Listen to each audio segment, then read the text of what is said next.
We were talking with Congressman Schiff. You were one of the people taking heat. You had one White House account. You also had a separate political account. In fact, you had to have a political account because you couldn't do government business or political business on the government account.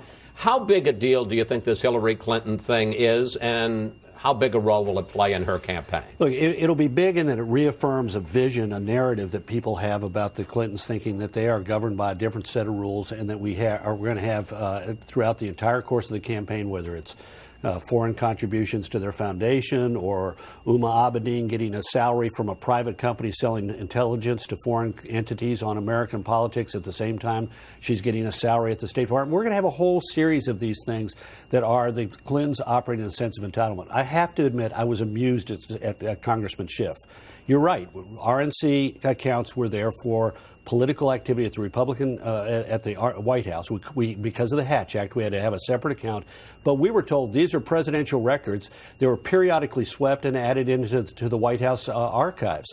In fact, there was a kerfluffle when they were thought to be missing, and Congressman Schiff was one of the people going the loudest and strongest with Secretary Clinton, who at that point was running for president, also accusing the White House of secret email accounts. Oh, she said it shredded the Constitution. Shredded the Constitution. Of course, they found those 22 million emails in the White House archives, and they went before the committee, and it was a complete circus.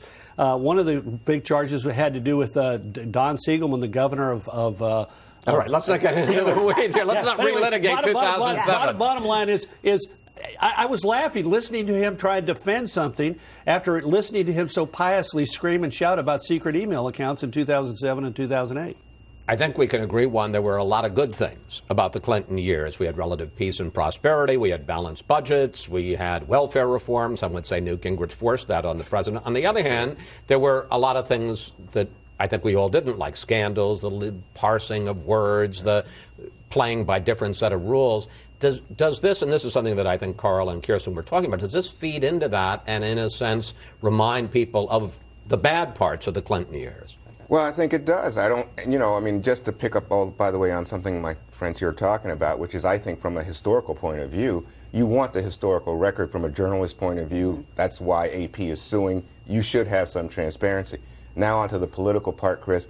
I don't think that, when people look back on Filegate, Whitewater, all the rest, what did James Carville, the old Clinton, used to say this week? He said, you look back on it, all amounts to a bunch of nothing. And I think that's largely the response in the Democratic community. Initially concerned that, we're setting a precedent here through Hillary Clinton's behavior that others subsequently can follow. Republicans could come and say, yeah, I'm going to keep my email secret now, too. But I think there has been such a feeding frenzy on the right over this issue that people think it's way out of line. And it's to the point where it's almost like a poker player turning over the table and saying, oh, we're out of here. It's a big bluff. Because they've got nothing when it comes to actually winning the 2016 campaign. Hillary Clinton is 7 to 8 points, according to Real Clear Politics, ahead of any Republican candidate at this point. And you see these Republicans, oh yeah, email. When Karl was in trouble back in 2007, no press coverage, just about zero press coverage of this I don't issue. think that's the way. That is true. It was like one day press coverage. Wait a minute. So you're saying that basically the press was protecting George W. Bush when it's going after Hillary? Is that your point? Juan, you were in a different reality. And I wish I was there with you. Wait, let Karl. I went back and looked. There was one Washington Post editorial that basically said, you guys didn't get good guidance. No. There may have been one editorial. I remember a lot more op-eds than one. But look, here's the point. If you're trying to say, oh, they were not tough on Rove, but they're being too tough on Clinton. Well, maybe it's because she was the Secretary of State and I was a White House aide, and she is violating the rules that were laid down by they fired an ambassador.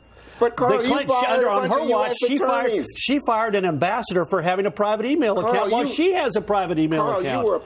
If you doubt your power, let me affirm you. You were a powerful man in the Bush White House, and you were firing U.S. attorneys. And there was a scandal. In fact, I hate to have to continue to correct you. And 95% of your emails were Wait. I'm sorry to continue to have to correct you. No, you like correcting him. Come on, admit it. Even the Obama Justice Department did 2 investigations and found there was no improper for White House interference in this.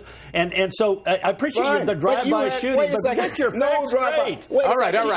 No. We're out of. Wait. Jeb Bush has a private email. You had private email. I had no private email. I had no private email. I was told. You had no private. What was the RNC email? I was told right from the beginning that it was going to. That it was treated as a presidential record and was periodically swept and dumped into the White House archives, which is exactly what happened. Private emails.